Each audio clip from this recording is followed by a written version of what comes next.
Let's go with our preaching proper, The Road Out. Sa mga first time pong umatin ngayon, I like this series kasi napaka-common ito. Ito po ang kwento ni Moises together with Pharaoh, how God deliver yung mga Israelites from the terror or slavery ng Egypt. Kaya siya The Road Out.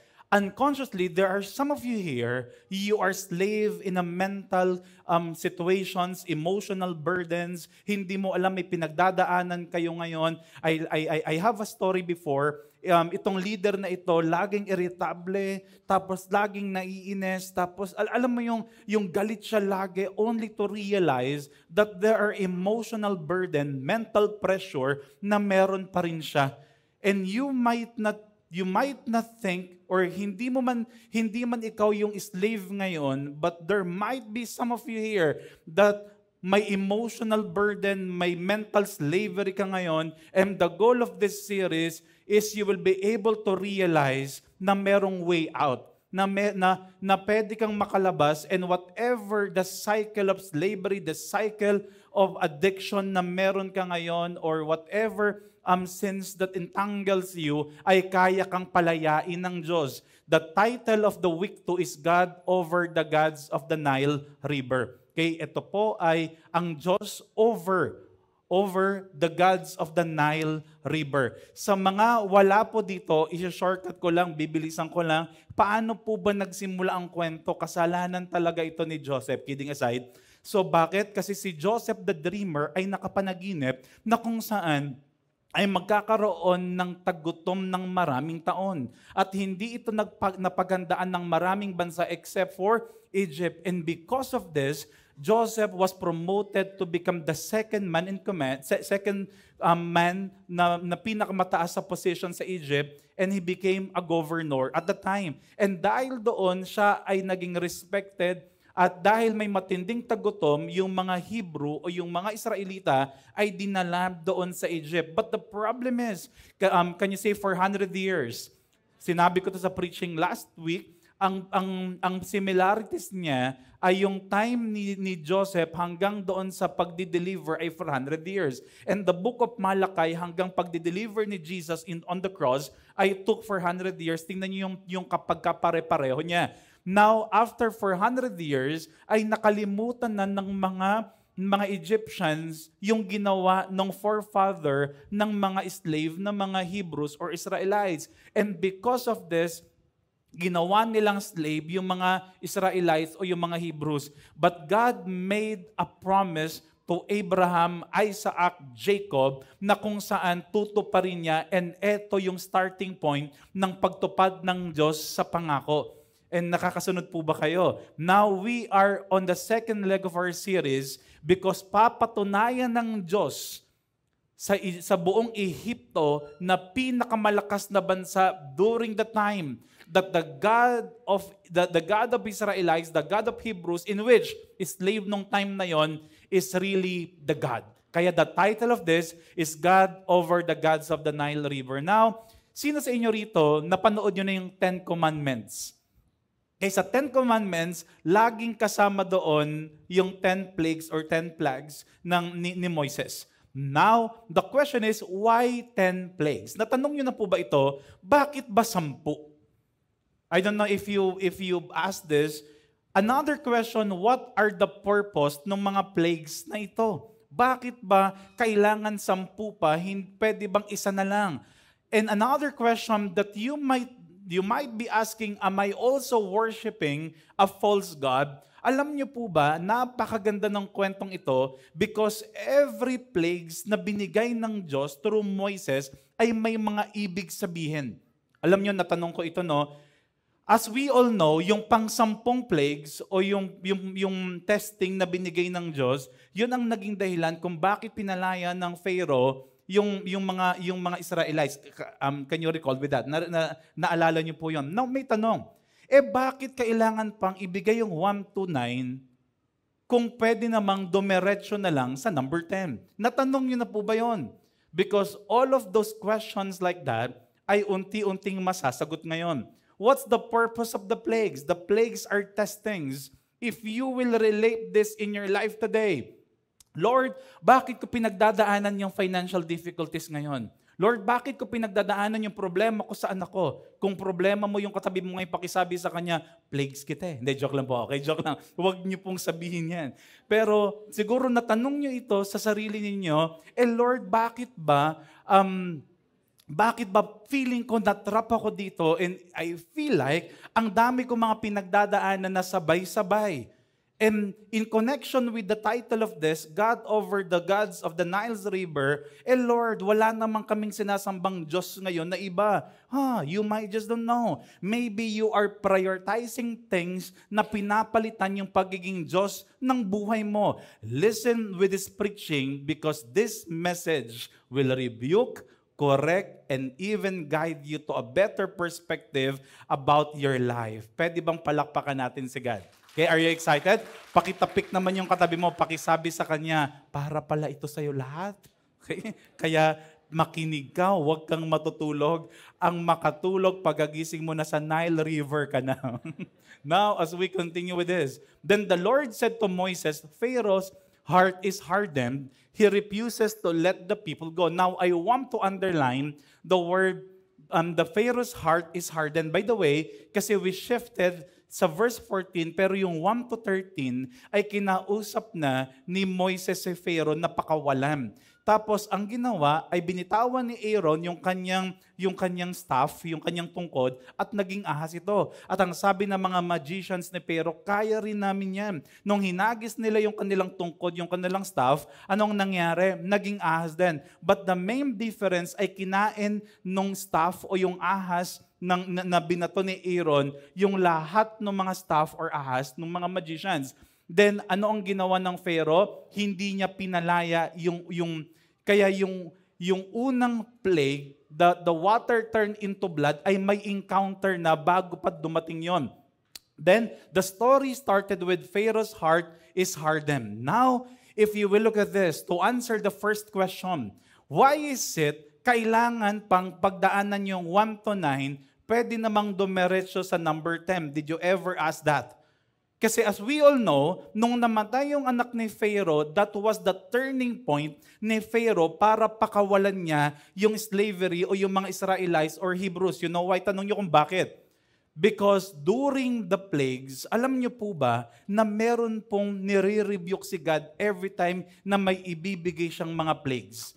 God is proving something. Listen with this, because as we go on with the 10 plagues, marirealize ninyo, eto pala yung dahilan ng kada 10 plagues, and marirealize ninyo, all things will work together. Kaya may mga iba sa inyo, pinagdaanan yung difficulties na ito, pinagdaanan yung problema sa trabaho, pinagdaanan yung problema sa marriage ninyo, problema dito, because all things will work together for the good of those people who love Him. Pangalawa, God is proving to the people of Egypt that the God of Israelites is really the real God. Now, pangatlo, alam niyo po ba, during the time ay hinati po ang plague sa tatlo. Yung una ay may kinalaman sa tubig and the water turned into blood. And another is yung mga frogs. Ang pangalawang part ay plagues in earth. Yung po yung locust, yung po yung lice. And another is yung plague naman about air. So kung makikita ninyo, hindi ito ordinaryong plagues, ito po ay may mga types ng plagues. Pangalawa, another is, meron pong mga plagues na may warning at may mga plagues na walang warning. Makikita niyo po yan later on. If we will look at this, bakit inallow ni God na maranasan muna ni Pharaoh yung 1 to 9 bago umabot ng 10? Because during the process, God wants Pharaoh to have this realization. Tingnan niyo po, no, kapag may pinagdadaanan ka sa buhay mo, it leads you to a place, to a room, to a space in which you are beginning to think, And God wants you to realize something na hindi mo na-realize. Another, yung 1 to 9 na yon, it is a space so that Pharaoh will ask or do the repentance. And when there is a repentance, there will be the redirection of the heart. Sino sa inyo rito, nung time na hirap kayo, nung time na problemado kayo, doon nyo sinik si God, doon kayo nag-repent, doon kayo tumakbo sa Diyos, at doon nyo naranasan yung kamay ng Diyos sa buhay ninyo, that wala ng pag-asa, pero nung na-encounter nyo ang Diyos, doon nyo nakita yung tunay na pag-asa, kapayapaan at kaligayahan nung naranasan mo yung Diyos sa buhay mo. Another is realization that will lead to repentance, that will lead to redirection, and later on, restoration. Notice the process of God. Whenever someone's heart is hardened, ano ang gagawin niya? There will be testings, there will be sufferings, there will be trials, there will be tribulation. This is not just to hurt you, but this is to lead you to a place of realization, repentance, redirection, restoration. Sa dulo nito, ikaw pa rin, para pa rin sa'yo ang ginagawa ng Diyos. Ganyang kabuti ang Diyos na meron tayo. Pwede bang palakpakan natin si God? Now, as we continue with this, tingnan nyo, introduction pa lang ito. Ang haba ng binasa ni Nicole kanina. Now, as we continue in verse 15, go to Pharaoh in the morning as he is going out to the water, stand on the bank of the Nile to meet him, and take in your hand the staff and turn into a serpent. Now, para lang maintindihan nyo, this is the picture of a Nile River. This is an actual Nile River today. So you might be thinking yung Nile River makipot, maliit. In contrary, alam niyo po ba ang Nile River ang isa sa pinakamahabang ilog?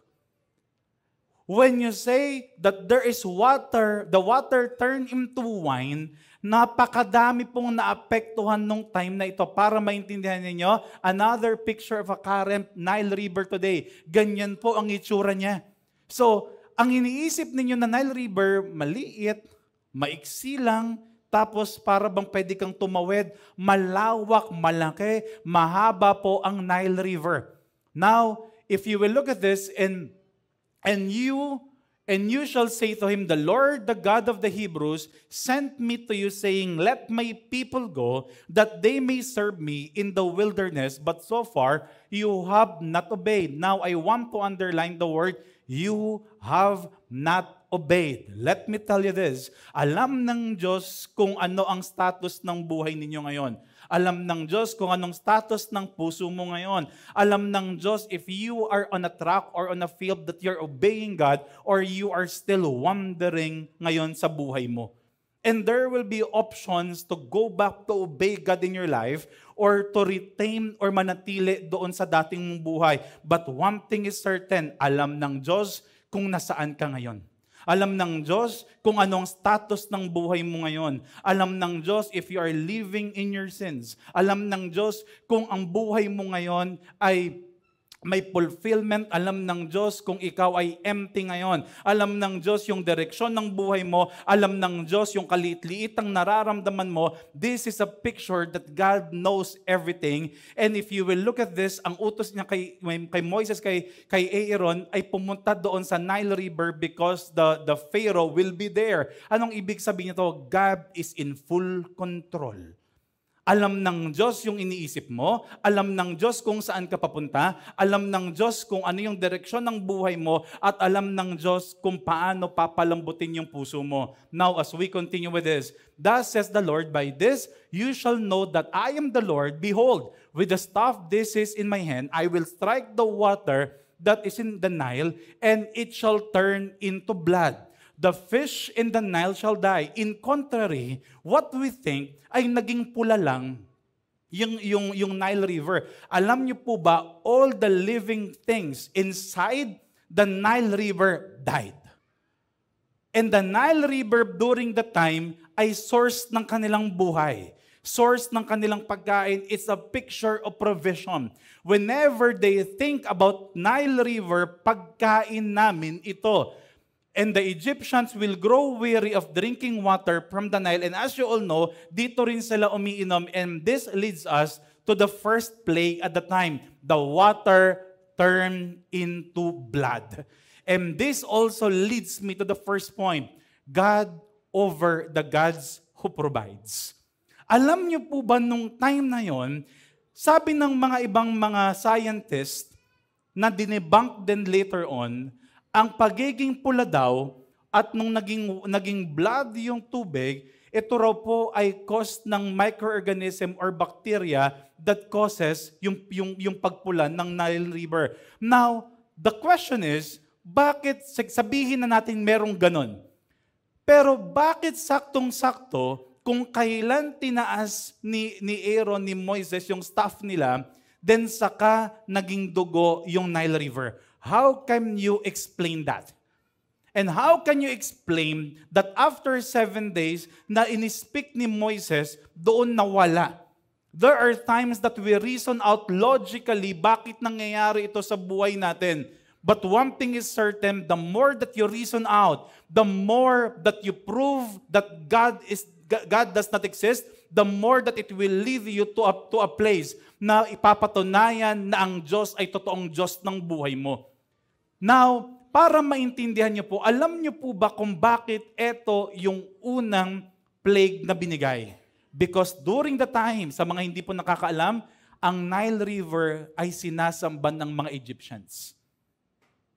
God was rebuking their faith, their cultic act nung time na yon. Bakit yung Nile River ay mismong sinasamba nila? They even created hymns, created worship song para sambahin yung Nile River. Mas palalimin natin yung kwento. Alam niyo po ba na meron silang tinatawag na God, si Num, the guardian of the Nile. Kala nyo, ngayon lang may Guardian, Dave, no? Yung pelikulang The Guardian of the Galaxy. Bago pala magkaroon ng Guardian of the Galaxy, meron ng The Guardian of the Nile.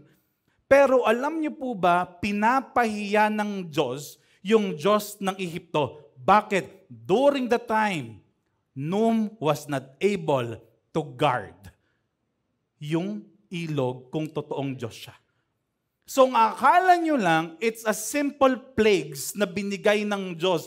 But every plague symbolizes that God is really a real God.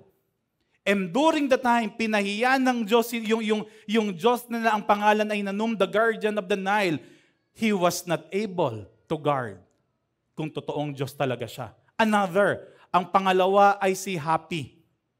Siguro lumungkot ito nung nangyari ito. So, ang pangalawang Diyos nila ay si Hapi. Ang tawag nila rito, the God or the Nile Spirit. Ito raw yung spirito ng Nile na sinasamba nila na kapag wino-worship nila ay nagkakatotoo at nagkakaroon ng provision. Hapi is the Nile Spirit, but during the time, Hapi lost his spirit. Kaya kung titingnan ninyo, God was rebuking yung mga kultura, pananampalataya at pagsamba ng Ehipto para mapatunayan sa lahat na ang Diyos ng Israel ay ang totoong Diyos at ang Diyos ng panahon na yon. Another, si Osiris, Nile has his bloodstream. Sabi niya, itong Diyos na ito, ang kanyang dugo daw ay walang iba kung hindi yung Nile River. And during the time, he bled. Bakit? Kasi dumugo mismo yung Nile River. Saying to all of these gods that you are not true. So ang akala nyo is just an ordinary, the water turned into blood, but God was proving to every God that they worship na ang totoong Diyos ay ang Diyos ng Israel at ang Diyos na sinasamba natin. Pwede bang palakpakan natin si God? At lahat ng kanilang inaasahan, God cuts it off. I like this, sabi rito, God cuts off all the Nile River can provide to prove that He is the God that provides. Galing, no? Kinat ng Diyos lahat ng pwedeng i-provide ng Nile River to prove to all the people that He is the real God that can provide. And there are moments, if we will apply that in our lives today, we have our Nile River. Hindi mo man napapansin, pero ang nagiging Diyos mo na ay ang Nile River. And this, you might not be worshiping a Nile River. You might not be worshiping Happy. You might not be worshiping Num. But there might be some of you here indirectly, Diyos mo na yung nagbibigay ng provision sa buhay mo. But let me tell you this, God is over all the gods that provides. Let me tell you this, in our context today, you might not notice it, pero ang Diyos mo na ay ang trabaho mo. They were worshiping the Nile River because the Nile River is the one providing everything to them. At hindi mo napapansin, ang boss mo na ay ang trabaho mo. I'm not saying masamang magtrabaho, don't get me wrong. All of us, kasama yan sa preaching natin, lalo na pag finance series, we need to work hard. We need to do our best to become excellent. Pero kung nawala na ang Diyos dahil sa trabaho mo, there is a problem with that. Kung ang Diyos mo na ay ang trabaho mo at nakalimutan mo na yung Diyos, nakalimutan mo na yung quiet time mo, wala ka ng prayer life, every Sunday hindi ka na umaten, hindi ka na nagpipray, hindi mo na binabasa yung Bible mo, bakit? Because indirectly, your work has turned to become your God. And if you will look at this, kinat ng Diyos yung source ng provision nila. I've seen this for many years. Nakalimutan nila ang Diyos. Nakalimutan na nila na yung may bigay ng trabaho sa kanila ay ang Diyos na nasa langit. After many years of working, nagkasakit sila, they lost everything. Why? In an instant, kayang tanggalin ng Diyos yung pumapalit ng Diyos sa buhay mo. I've seen that to many people. They work so hard. Don't get me wrong, working hard is good. Pero kung napapalitan na yung Diyos, wala ka ng time sa Diyos, at ang Diyos mo na ay ang trabaho mo, be careful with that. Kasi alam ng Diyos yung status at pinanggagalingan, at alam ng Diyos kung wala ka ng oras sa Kanya. Another thing, it might be the money. You were working so hard to have this, but how many times I've witnessed this?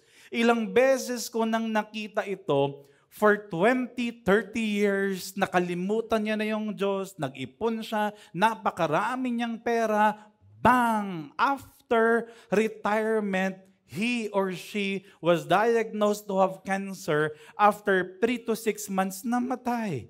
Now, tell me, if your God is money, paano ka papagalingin ng pera at paano mo ma-enjoy ang pera kung wala ka na? Indirectly. Your work, your money today might turning to become your Nile River, and God cuts off. If you are being prideful of your work today, of the money, sorry po, no, medyo rebuking po itong week to na to. But let me tell you this, alam ng Diyos na lahat ng meron ka ay galing sa Kanya. Deuteronomy 8:18, do not forget or remember, it is God that gives you the ability to produce wealth. It's never about you. We are just steward na binigay ng Diyos. But if that steward, that money that work, became your God today, be careful of what you think today, because God can cut it off, God can stop it, and so that you will realize na yung Diyos na nasa langit ay ang tunay na Diyos, hindi yung Diyos na trabaho, Diyos na pera, kung hindi ang Diyos na ang unang nagmahal sa inyo. Can we give God again the best clap of praise? It might be your possessions. How many times I've heard this? They were buying possessions, wealth, houses, cars, na kung saan they were like in the rat race of their lives. I don't know kung naranasan nyo or nakita nyo na yung isang kulungan ng daga na bilog yung umiikot. And ang gagawin ng daga doon, he will just be running hard, pero wala siyang narating ng malayo. Bakit? The rat race is paikot-ikot lang siya doon.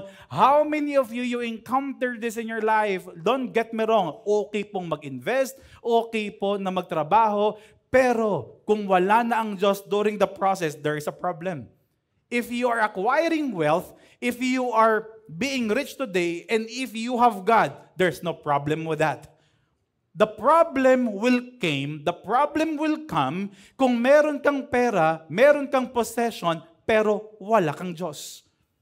And you will say this, Pastor Red, bakit yung kapitbahay namin mayaman, pero wala silang Diyos? How sure you are na masaya sila? Pangalawa, how sure you are that they're enjoying their wealth? Pangatlo, how sure you are na may enjoy nila yung meron sila sa buhay nila, in an instant, pwede silang kuhanin ng Diyos. Ang pinakamaganda, you're working hard, may Diyos ka, you're serving God, you're worshiping God, you're enjoying God in your life, eto yung tunay na buhay. Pero kung ikaw ay nagpapayaman ngayon at completely wala ka ng Diyos, there's a problem with that. Pwede bang tapikin mo yung katabi mo, pakisabi sa kanya, kaya binabantayan kita every Sunday. Buti na lang nandito ka, or else iti-text kita. Okay? So another, sa kabila naman, pakisabi sa kanya, kaya next Sunday, babantayan kita ulit. And we've seen that to people. They were working hard, they have cars. Again, don't get me wrong ha. Okay pong mag-invest, okay mag-ipon. The main problem will come kung wala ka ng Diyos habang you're acquiring all these things.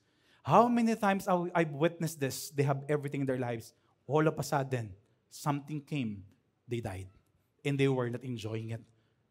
The picture of the water turning into blood, God can cut off everything that you are depending in your life in one instance. Pangalawa, God is rebuking the God of possessions, the God of money, the God in which naging work mo na, yung Diyos mo na, yung trabaho mo, yung pera mo, yung possession mo. This is God over the gods who provides. Next, as we continue with this, but the magicians of Egypt did the same by their secret arts. So Pharaoh's heart remained hardened and he would not listen to them as the Lord had said. Alam niyo, may problema tong magicians ng mga to eh. Tingnan niyo po, no? Anong naging problema? The water turns into blood. Anong ginawa nila? Naghanap sila ng tubig at ginawa nilang kulay pula din. The problem with this, if I am the magician in which I will not asked to be the magician at the time. Alam niyo po ba, alam niyo kung ano yung dapat nilang gawin? Ang dapat nilang ginawa, kung totoong magician at kung totoo talaga sila, yung water that became blood, they will turn it to a normal water again. Natanong niyo na po ba yun? Bakit? Satan will not arrange or organize or change your life. Ano ang ginagawa ng demonyo? He will just continue destroying your life. Kung titinan ninyo, kung talagang magaling sila, dapat yung tubig na naging dugo ay ginawa nilang tubig ulit para makatulong sa mga tao sa Ehipto. Anong ginawa nila? Kumuha ng konting portion, ginawa nilang kulay pula. If they are really true, gagawin nila, ibabalik nila yung dugo sa tubig para mapapakinabangan. Ganyan ang demonyo. The enemy will just kill, destroy your life. Then as we continue, Pharaoh turned and went into his house, and he did not take even this to heart. Binaliwala niya. Then after 7 days passed, after the Lord had struck the Nile, then the Lord said to Moses, go into the Pharaoh and say to him, thus says the Lord, let my people go, that they may serve me. But if you refuse to let them go, behold, I will plague you all your country with plagues. Church, remember this. Yung plague 1 and the plague 2, God gave warning. Okay, tingnan niyo yung transition ng kwento. Now, as we continue, in verse 2, but if you refuse to let them go, behold, I will plague you all your country with plagues. Now, this leads us to the second plague. Ano yung second plague? No other than frogs. Sino po rito gustong-gusto nyo ng frog? Okay, meron po ba rito may alagang frog? Yung nilalabas ito yung umaga, hello frog. Good morning frog. Frog, I'm so excited today. Ipapasyal kita frog. Meron po ba rito may alagang frog na parang Shih Tzu na pinapasyal ninyo? Meron po ba rito may katabing frog pag natulog? Okay, frog, I like you. Sana dumami pa kayo. Okay, frog, ang gagawin natin, magbebenta ako ng maraming frogs. Meron po bang may ganon? Pero alam niyo po ba, iba ang frog nung time sa Egypt. Ang frog ay sinasamba nila. Grabe, no? Imagine mo, yung frog ay sinasamba nila. Pangalawa, makinig po kayo, ang ganda nito, bawal pumatay ng palaka. Hala, kung nakasagasa ka ng palaka, may matindi kang parusa. Meron po ba rito, yung pag dumadaan kayo sa kalsada, nakita niyo yung palaka, wasak yung katawan. Kasi sabi, kung ikaw ay nasa time pa ng Egyptian, nako, may matinding parusa ka. Kasi bawal pumatay ng palaka. Tanong niyo kung bakit. Because frog is a picture of life to them. Oh, grabe, no? Sa ngayon, pinapatay niyo. Pero alam niyo ba, this leads us to the second point. God over gods of life. Kanina, God over the gods who provides the how. But this time is the God over the gods of life. Why? As we continue, so Aaron stretched out his hand over the waters of Egypt, and the frogs came up and covered the land of Egypt. So, nung ginawa ito ni Aaron, nagkaroon ng palaka all throughout the place. And yung palakang ito, para mas maintindihan ninyo, ang pangalan ng God na ito ay si Heket. Can you say Heket? Okay? Para maintindihan nyo, Heket is the God of fertility and life. So sinasamba nila yung palaka. Bakit? Kasi ang palaka is an amphibian. At ang amphibian ay madaling mag-reproduce. Tingnan niyo po, no? Kapag may ulan, paano ba yung tunog na yun? Basta may tunog yun. So, may ganun po ba? Paano ba yung tunog? Sino rito expert? Sino po rito dating palaka? Baka pwede yung i-demo. Yung, parang, Pastor, plema po yun eh. Di ba may tunog yung palaka kapag umuulan, nakakaiba? Tapos ang gagawin niya, magsasagutan yan. Susunod. Tapos hindi mo alam, napakadami na pala. And guess what? Kapag tag-ulan, alam niyo po ba na nag-reproduce sila ng sobrang dami? Kasi mabilis ang reproduction ng palaka. Okay, tanong ulit natin kung sino yung mga nagbe-breed ng palaka. May nagbe-breed po ba ng palaka dito? Now, para maintindihan nyo, ito po yung picture ni Heket.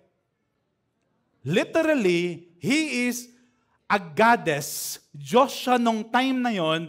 Yung kanyang katawan ay katawan ng isang Egyptian or tao, pero yung kanyang ulo ay palaka. And they were worshiping Heket, at kapag winorship nila sa Heket, at kapag wala kang anak, magkakaroon ka ng anak. Tapikin mo yung katabi mo, pakisabi sa kanya, kaya lang palaka ang lalabas. Palaka yung anak mo. Kokak, kokak, kokak. Imbis na umiyak paglabas, kokak, kokak. Now, bakit pangalawang plague yung palaka? God was destroying their second God. The reason why they reproduce is ina-attribute nila dahil kay Heket. The reason kung bakit kumalat yung lahi, lumaki yung lahi ng Egypto, bakit lumakas, just imagine this, yung kanilang Diyos ay si Heket, ina-attribute nila kay Heket yung pagdami ng kanilang lahi, and God was destroying, debunking that belief. Kaya nga bago makarating sa number 10, may mga ibig sabihin yung mga plagues na ito, changing the mindset, rebuking, debunking the old belief ng mga Ehipto na yung kanilang sinasamba ay ginagawa ay mali. Pero the God that Moses is worshiping, serving, is the God na totoo at ang Diyos na tapat at magiging tapat. At kapag nagrepent sila, kaya silang ayusin ng Diyos. Now, as we continue with this, the thief comes only to steal, kill, and destroy. I came that they may have life and have it abundantly. The life that Heket can give is not the real life. But one thing is certain, the life that God, that Jesus can give you, it is something na kung saan totoo at magiging mas maayos yung buhay mo. Tingnan nyo, yung thief daw comes only to steal, kill, and destroy. Sa dulo nito, ang akala mo okay, pero yung pala may nawawasak sa buhay mo. How many of you here, when you are committing or doing sins, you're enjoying it? Pero inside of it, the goal of the enemy is to steal, kill, and destroy your life. How many of you here, while you are doing sexual immorality, you're enjoying every moments habang ginagawa mo? Pero sa dulo nito, it will kill, destroy your family. Alam niyo po, I was asking God, okay lang naman magtanong kay God, hindi ko naman sinisisi. I was asking God, Lord, bakit yung mga ibang bansa, alam niyo po ba na napag-iiwanan na tayo sa Asia? At ang isa po sa pinakamabilis yung paglago ng economy, tanong niyo kung anong bansa nakatabi natin. It's Thailand. Alam niyo po ba, 20 to 30 years ago, napakalaki ng difference natin sa yung Philippines sa Thailand. Sobrang laki na ang pangarap ng mga taga-Thailander ay maging Pilipinas sila dati. Way back 1950s, 60s. Pero alam niyo po ba na sobrang layo na ng economy nila sa atin? And I tried to research about this. Alam niyo po ba kung ano yung main na ginagawa sa Thailand kung bakit sila sumikat o lumaki? Number one, napakasarap ng pagkain, obvious naman. Yun ang una, continue race. Okay? So may nakapag-Thailand na po ba rito? Anyone here nakapunta na kayo sa Thailand? Sino rito nakapanaginip na kayo ng Thailand? Kahit panaginip lang. Don't worry, nagkakatotoo minsan yung panaginip. Pero sa Thailand, kilala sila sa pagkain, sobrang sarap daw.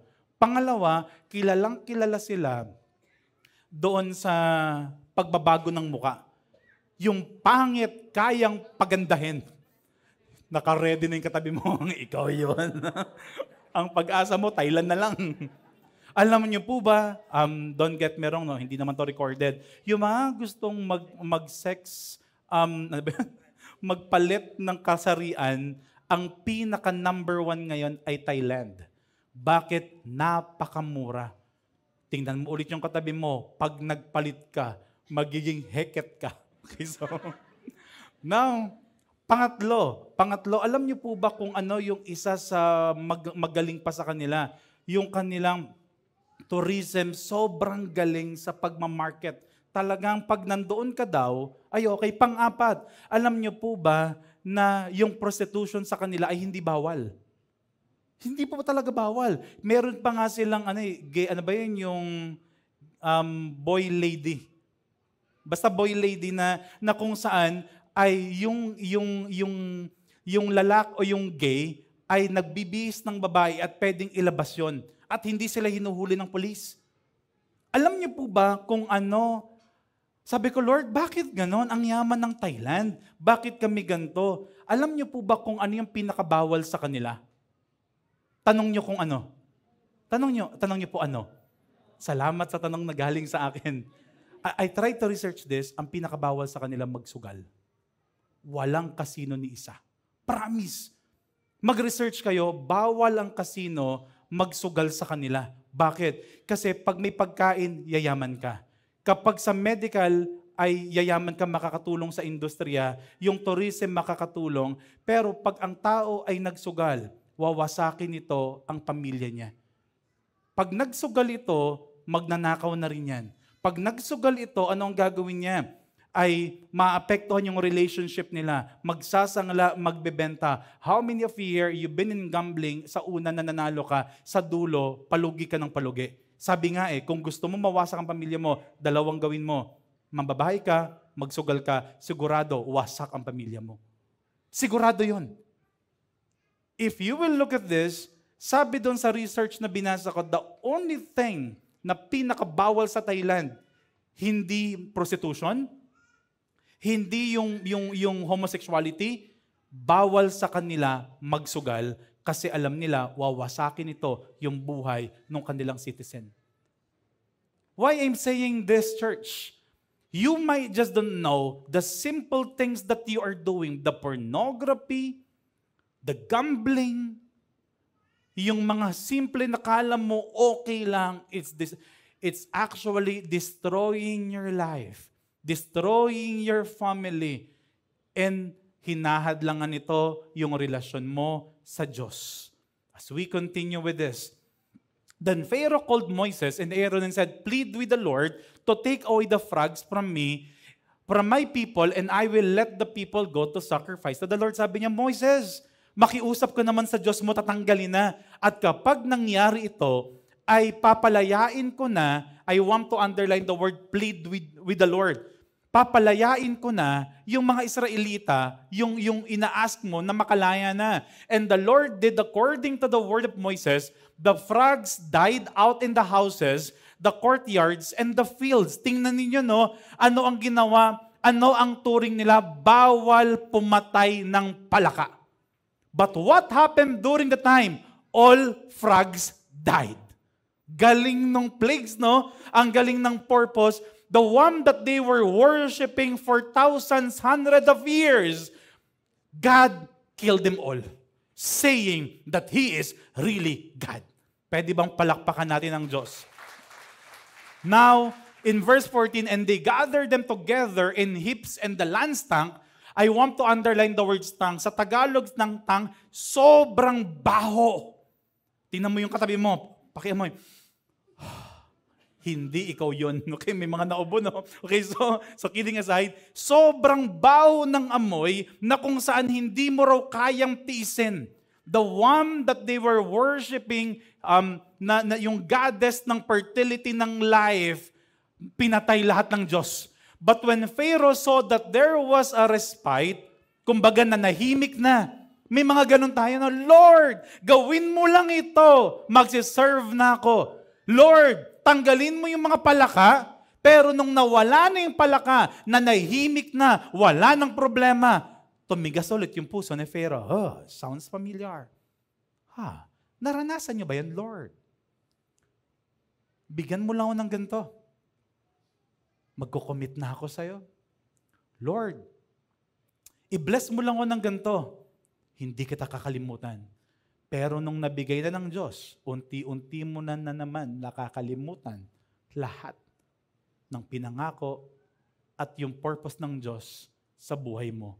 And in verse 16, then the Lord said to Moses, say to Aaron, stretch out your staff and strike the dust of the earth so that it may become nuts in all the land of Egypt. Church, this is the plague na walang warning. Notice this. Nagbigay muna ng warning before the water turned into blood. Before there were frogs all over the land.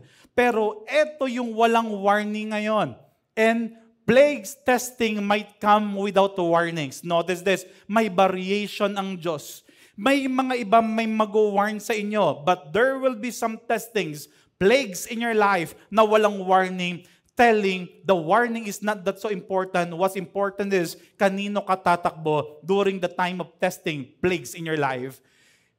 You might not be certain of things in your life, pero kung certain ka kung kanino ka tatakbo, sino ang lalapitan mo, sa dulo, malalaman mo na ang Diyos ay dakila at tapat at lahat ng pinagdadaanan mo ay magtatagumpay ka. Bakit alam mo? Hindi mo man alam, hindi ka man sigurado, wala mang warning or hindi mo man alam yung sitwasyon mo ngayon, pero alam mo kung kanino ka lumalapit at kung sino ang Diyos ng buhay mo. In verse 17, and they did so. Aaron stretched out his hand with his staff and struck the dust of the earth, and there were nuts. This is now the first and second, ayokong ma-preempt yung 4, 5, 6, 7, 8, 9, 10. Yung first and second ay plagues ng tubig. Now, the third plague is the plague on earth. Alam niyo po ba kung anong ibig sabihin ng nuts? Pastor, ito yung masarap kainin yung nginunguya, mane. Hindi po ito yung nuts na to. Pastor, ang sarap naman ng third plague. Grabe, favorite ko yan. Alam niyo po ba kung ano ito? The third plague, the other name of this is lies. Ano yung lies? Sinungaling. Hindi, joke lang po. Yung isa, hindi po, ito po ay kuto.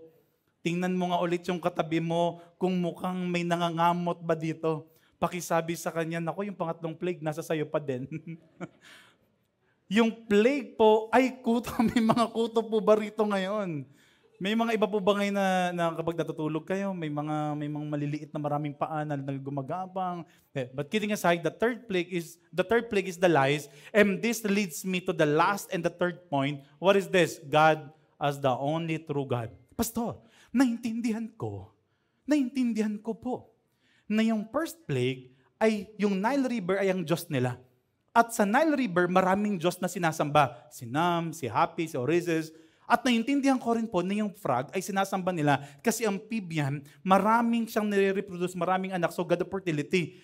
Paano pong sinasamba ang kuto? Just imagine yung kuto. Nasaan na yung sinasamba ko? Okay, so ang liit, hindi mo na makita. Alam niyo po ba yung purpose nito? Baka naman pag-uwi ninyo, pag nakakuha kayo ng kuto, anak, huwag mong pahirapan. Ituring natin ng maayos. Pakainin natin. Kasi Diyos to ng mga Ehipto. Hindi po nila Diyos ang lies. Alam niyo po ba kung bakit ito yung third plague? Tanong niyo po kung bakit. God wants them to stop worshiping false God. Para maintindihan ninyo, okay, in the next verse, the magicians tried by their secret arts to produce nuts or lies, but they could not, so they were nuts on men and beasts. Ang ibig sabihin nito, biglang dumami yung kuto nung time na yun ng mga tao at sa kalahat ng hayop ay nagkaroon ng kuto. Para maintindihan ninyo, during the time of Egyptian worship, bawal mag-serve kapag may kuto yung tao. They cannot enter sa temple kung may kuto yung tao. Pangalawa, they will be serving animals. At bawal mag-serve ng animal kapag may kuto. Tingnan ninyo, yung pwedeng pumasok, bawal, may kuto. May kuto lahat. Okay, imagine ninyo, ilan kuto mo? 5,000 lang eh. Sa akin, 10,000. Okay, so, pangalawang problema, ito yung pangalawang problema. Kailangan nilang mag-offer. Ang lahat ng i-offer, bawal may kuto. Ang nakalagay, they were nuts on man and beast. What was the message of the third plague? I will stop you from worshiping false idol. Ang lalim pala ng mga plague na ito. Kaya nga tapos itong series na ito, every plague, lahat ng gagawin ng Diyos, doon sa kwento, may malalim siyang ibig sabihin. Why? Kaya lies ang pangatlong plague because God is directly saying to people, I am only the one true God, and I will stop you from worshiping false idol. And in verse 19, then the magician said to Pharaoh, this is the finger of God. Just imagine this. The magicians of Pharaoh begin to realize, Diyos ito. I don't know about you, but the group of magicians begins to realize, pangatlong plague pa lang, totoo na.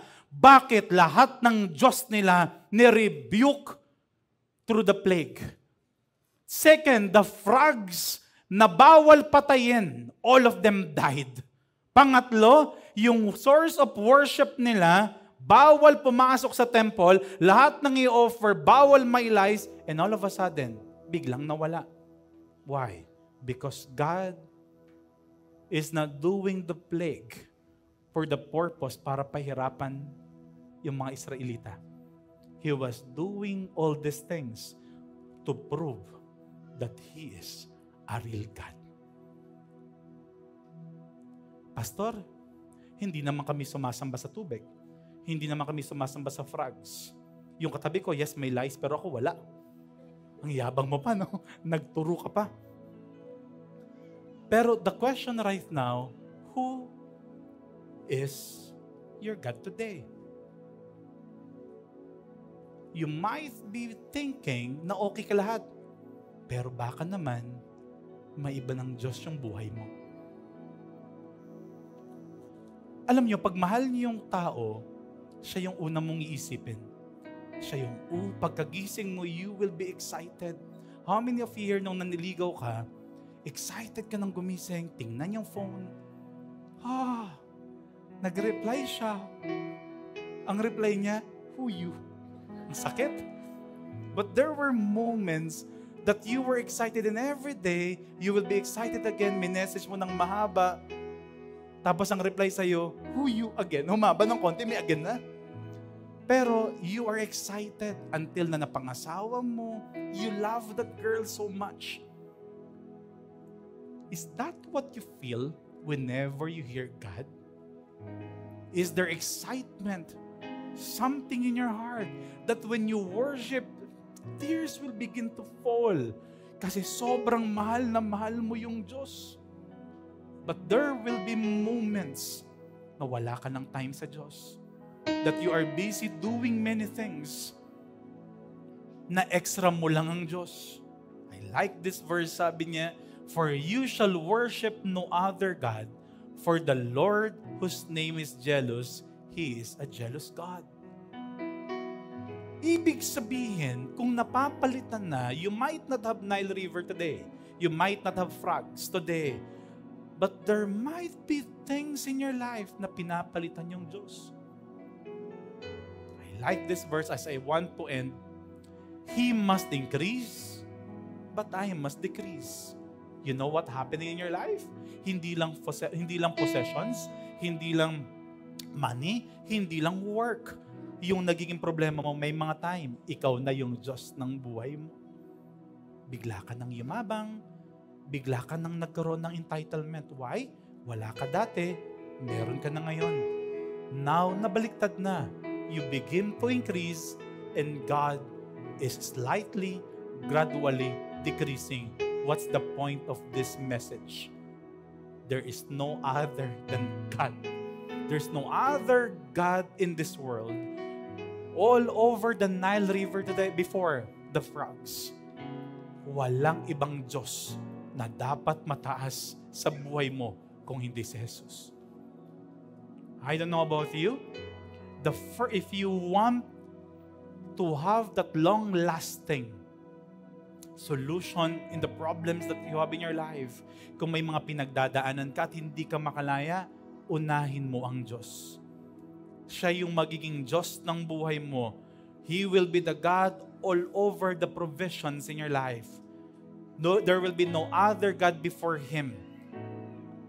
If you want to have that long-lasting feeling na kung saan, Lord, Ikaw lang yung Diyos ng buhay ko. Kung ikaw ay nasa gitna ngayon na para bang sarado lahat ng daan, you are trapped at wala ka nang magawa, begin to do this. Lower yourself, decrease yourself, and God will begin to increase. Dito magsisimula at makita mo yung daan palabas. Bakit ang Diyos ang magpapakita sa iyo ng daan? That is why the title of this series is The Road Out. Can we give God the best clap of praise?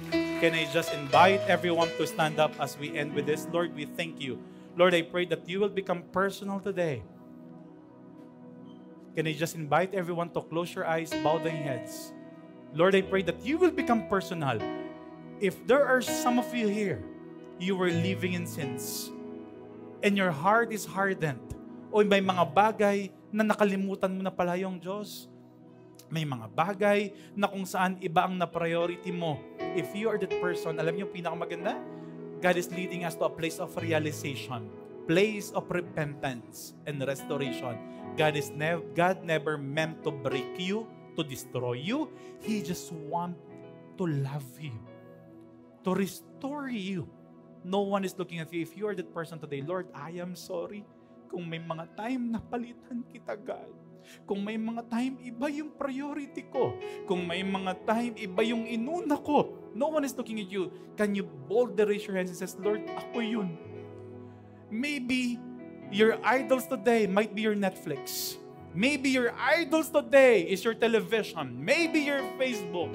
Maybe yung pinanggagalingan mo ng fulfillment, ng joy, pleasure is no other than the social media. Instagram man yan, Facebook man yan, YouTube, and wala ka ng time kay God. Lord, we are sorry. This message is you are the God all over the world. Lord, you will be our God. Lord, that you must increase and we should decrease. Lord, we repent, God. Kung kayo po ang last na priority namin minsan. Lord, kung wala na kaming time sa'yo. Lord, kung lagi na lang sarili namin. We are sorry, God. You know, the one way to point to the cross is towards repentance. As you repent towards God, Jesus, we are sorry. May mga time naging prideful kami. May mga time na kami na lang, oh God. May mga time na nakalimutan namin, this will be a season. Lord, we're sorry. Pangalawa, can you put the hands? Another group of people, Lord, starting today, you will be the Lord of our lives. Magkukumit kami sa'yo, kayong uunahin namin. Starting today, you will be our only God. If you are that person, can you just raise your hands? Lord, ako yun. Lord, starting today, mas magkukumit ako sa church. Lord, mas magkukumit ako sa victory. Lord, dito mo ko tinala, dito mo kami tinulos, dito mo kami binigyan ng pamilya, dito kami magpapatuloy, magiging part kami ng kaayusan ng simbahan. Lord, magiging part kami sa malaking pinapagawa mo sa aming simbahan. We will not think in a negative way, but we will be thinking, Lord, how can we be a part of this bigger movement? Lord, we thank you. Can I just invite everyone to raise your hands in heaven? Lord, may you bless them and keep them, God. May your face shines upon them. Lord, I pray that you will be gracious towards them. Give them peace, favors, blessings, and breakthroughs. In Jesus' name we pray. Amen. Can we give God the best clap of praise? And can we again worship our God?